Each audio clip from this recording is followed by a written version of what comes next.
Today I'm going to talk about the Book of Centuries. And this concept of a century book, or as it was originally called, a museum book, does come from the PNEU schools, which were the Charlotte Mason schools.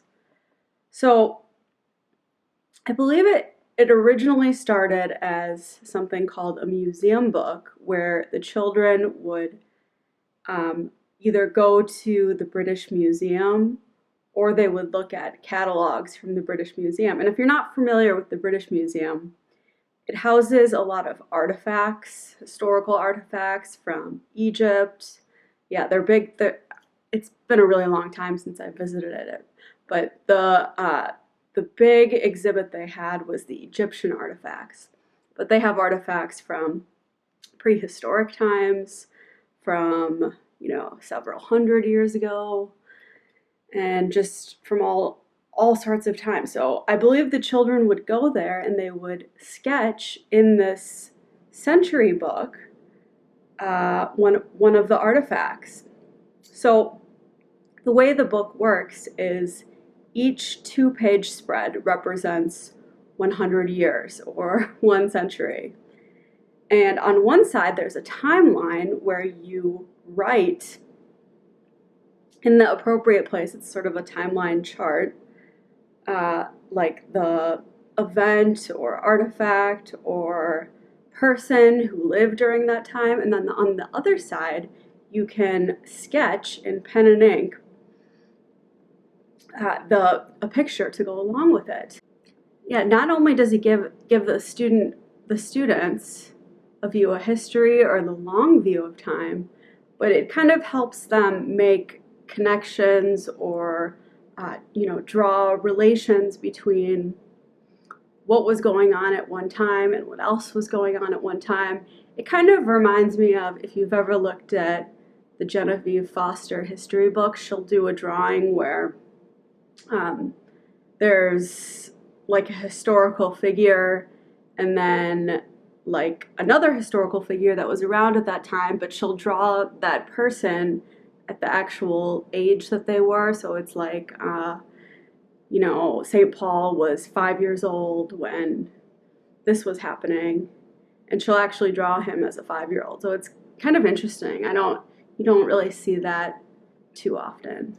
So the other interesting thing about this book, and why I decided to start my own, even though my kids probably, if they do it, won't be doing it for many years, my oldest is only 5 years old, is it was actually supposed to be something that the PNEU students would continue to do for the rest of their lives, sort of like a lifelong project.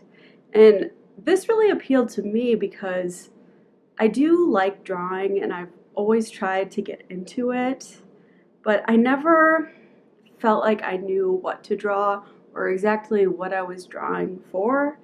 So I would do like practice sketches in a sketchbook, but then they would kind of just sit there, and I didn't feel like it had much of a purpose or a way.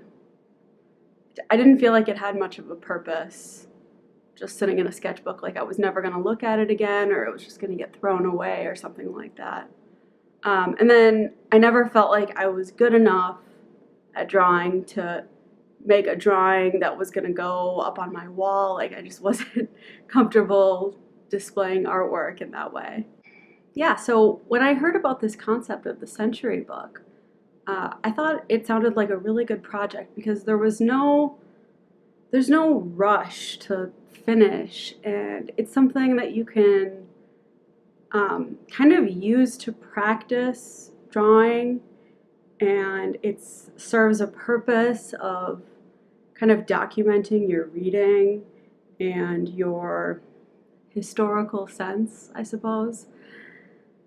And you can just make one entry a week, one entry a month, and if you're just keeping it kind of as an ongoing project, there's not a ton of pressure to wrap it up or get it done or present it to somebody or something like that. It's not really supposed to be like that. So yeah, moving on to the nitty-gritty of how these actually get made. There's a few supplies and materials you might want to get. The first one is obviously the book itself, but I'll show you that last because I got a really nice one, and it was a little bit intimidating when it came because it was so beautiful. I was like, do I even want to draw on this? I don't want to ruin it. I think a lot of people have that problem, but it's just something you kind of have to get over. But yeah, the style that the original Centuries books were done in was pen and ink drawing. So I'm not going to get like a bottle of ink and do that, although some people probably do. I think the easier way to get that sort of effect is to use felt tipped pens. So I did some research, and the recommended pen for that style is these Micron 005 pens. Oop. I don't know if you can see that very well. And it's just like a really sort of thin black felt tipped pen. And then I was also told that the recommended way is to draw it out in pencil, or at least sketch it out in pencil and then go over it with the ink pen, which, you know, makes me feel 100 times better. If I just started going in there with my ink pen, I would never be able to start. And then I also have, this is just the bag I have that holds like my supplies for this. Just some really simple stuff. I have this little sketchbook in case, you know, I want to sketch it out even before I sketch it out in pencil in the book, just so I have an idea of what I'm doing. And then I got this cool, like, it's called a Kneaded Eraser, and this was recommended on a channel where they were talking about drawing supplies. And he also talks a lot about how to do that specific pen and ink style of drawing, and I can link that channel down below because it was actually really helpful. And then the only other thing I have is this nice metal eraser. I'd only ever had plastic erasers, and I thought they didn't work very well, so it would be nice to have a metal one. And then one last thing, this is totally optional, but I think it's helpful. Like, if you're drawing a coin or something, obviously you can just, trace around a coin, but it's a little bit easier. This is a little bit easier to hold in place while you're drawing. And I just got this on Amazon. It was really cheap, but it's helpful if you're sketching with using shapes or sketching circles or just as a straight edge. It works for that too. And then the other thing that is essential, or not necessarily essential, you can always look up like pen and ink clip art drawings on Pinterest or Google Images or that sort of thing. But some of these, there's some books, like this author, Eric Sloan. This is the only book of his that I have, but he does these really lovely pen and ink style historical drawings of tools. And these would be great to copy for practice, or if you want to even copy these into one of your books. He just does like a really excellent job, and they're all very historically accurate. Now I'm going to show you the actual Book of Centuries that I purchased, and this came from Riverbend Press, and I believe it really is modeled after the actual PNEU Book of Centuries, down to even the font. I think they actually looked at some of the students from that time and just basically copied it. And as I said, it's really beautiful. I think it was like $30 or $40. It has this really nice hardbound cloth cover, and there's a ribbon, And actually my favorite part is it comes with pretty detailed instructions. So there's this, and it just gives some idea of actually how to do it. And then this shows you the page layout and shows you pretty much exactly how you put your event or person in the timeline. And yeah, I'll show you what an actual page looks like in here with my drawing. So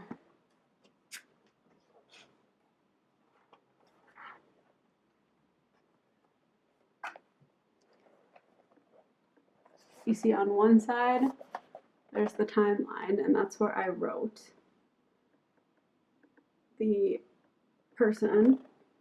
And then I drew this Roman coin.